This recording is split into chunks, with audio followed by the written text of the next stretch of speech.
This has probably been my most requested video ever. Actually, it hasn't. This ride was my favorite roller coaster at one point. Back when I was little and my bones could take it as if they were elastic. Back then I can tolerate my insides being blended into a frappuccino. But now, not so much. I mean, if it was still here, I would still ride it, but still. But no, this Woody was replaced by a bee. Buzz Lightyear. But no, it was replaced by Banshee. Looking like some Thanksgiving cranberry sauce. Sweet, but not as fulfilling as you wished it would be. You need something hefty. This was that Thanksgiving turkey. The infamous Son of Beast. Let's get to it. So let me take y'all back, man. As I do so well.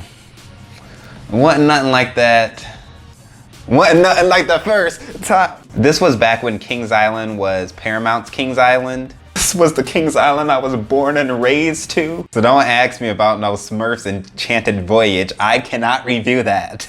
But let me know if y'all want to review a Phantom Theater. That also was my ride. They take out everything I love. And this was when Action Zone was actually themed to like action. You had the stunt tower in the middle and you had Face Off and Drop Zone and Top Gun. Highway to the danger zone. And before it was Action Zone, it was Lion Country Safari. So that's why they had King Cobra and Congo Falls. But let me come on back. I just went off on a little tangent like summer Abercrombie models.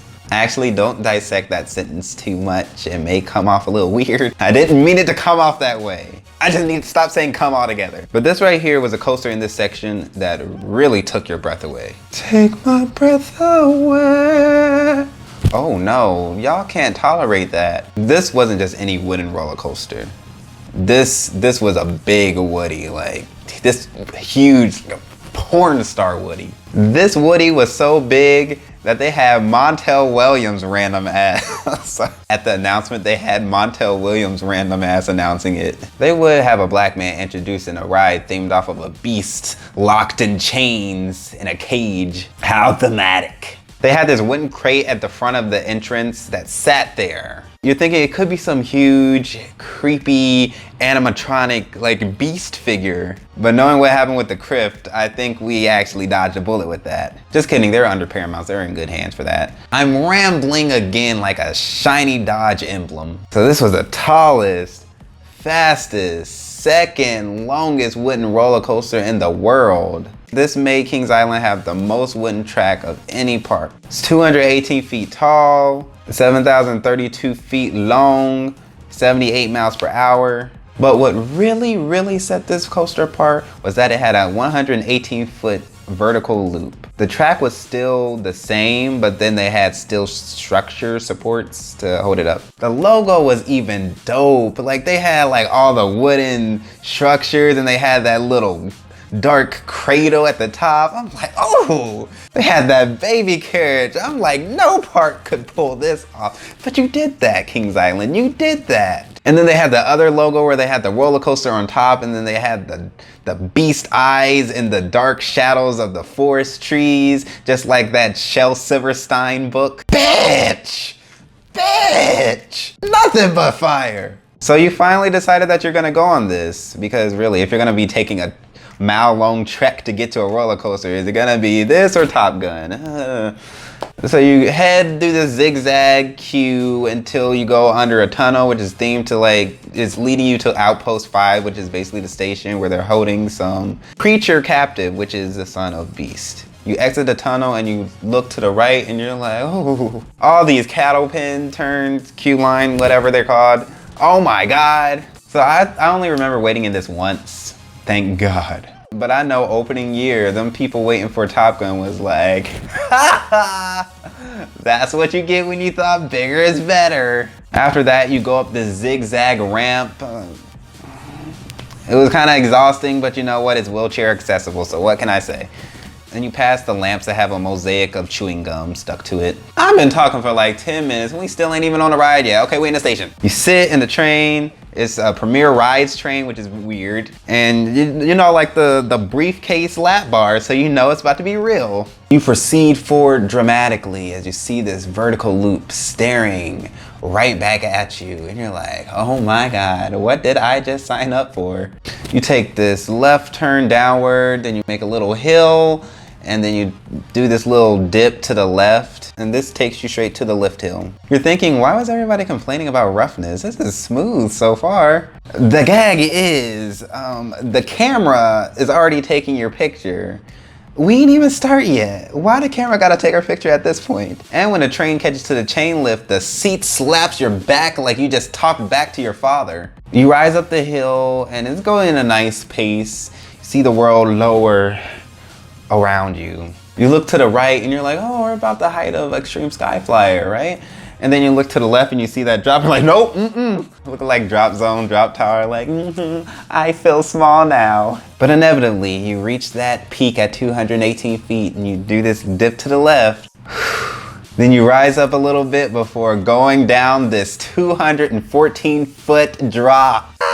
When you get to the bottom of the drop, you just realize that your butt is just slapping the seat like a paddleboard. You rise up this huge left turn, and then you take this massive 164-foot drop. This is the second big hill, and this is like the height of Banshee. And then you die. But actually, it's this Rose Bowl helix, this humongous helix. If you thought that the Beast double helix at the end was aggressive, welcome to the electric chair. You rise up on this huge circle thinking, oh, maybe it was just because that drop was just really big and this one's gonna be a little better. We're slowing down just slightly. Shit is worse. The shit gets worse. I think I just gave myself whiplash. Then you rise back up and you make this mid-course brake run where you finally catch your breath. And I mean you snatch onto your breath because you lost that shit. Then you go to my favorite part of the ride, which was this turning drop right before the vertical loop, which is really fun. You get some nice floater on it. And now it's the vertical loop. I mean, it's this vertical loop. I mean, it's more a gimmick. It's not really the force of it. I mean, it was forceful, but it's just a vertical loop. And then you go to this little turn where you're literally hugging the lift hill, like spooning it. You're going to a helix, but okay, this one's like a lot smaller. It's still shakier than a Steak and Shake. I was jiggling and I have like -5% fat. This coaster still find a way to find what little I have to just toss me about. Then you go through this hill where it looks like you're about to get some airtime, but you don't. And then there's a turnaround, which is actually surprisingly not as bad as the other turns. So you're like, okay. Then you drop down and you rise up for the final brake run, which you do get some floater right when the lap bar literally high-fives your kidneys. Oof. You sit on that brake thinking, I know that this ride was gonna be a turbulent roller coaster, but I know it was gonna be a Category 5 hurricane. Here's where this ride went wrong. It was designed by Roller Coaster Corporation of America. RCCA and anything with those acronyms or anything close is detrimental. I mean, CCA, RC Cola, RCA. I mean, you can't have Donald Glover's old Pharrell syndrome as being the one bringing in all the charts, you know. Actually, let me take this back. Sia's on that music group and everything she touches is golden. Let me stay on track like this ride didn't. So this ride was literally tearing apart when they were building it.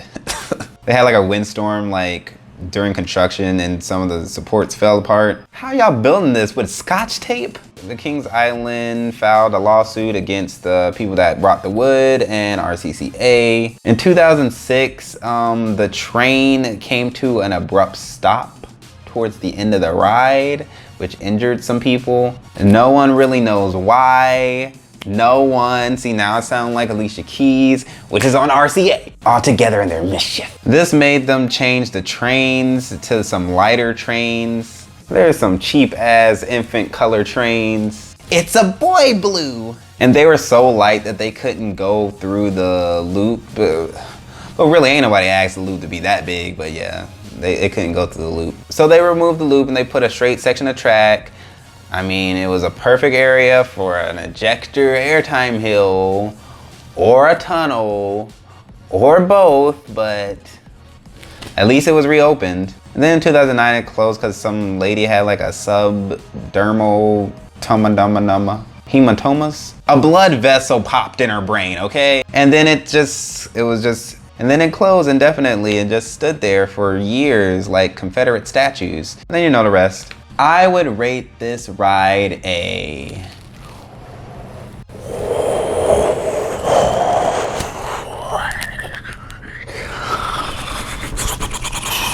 life changer, because really it was a very interesting experience and that you couldn't get anywhere else.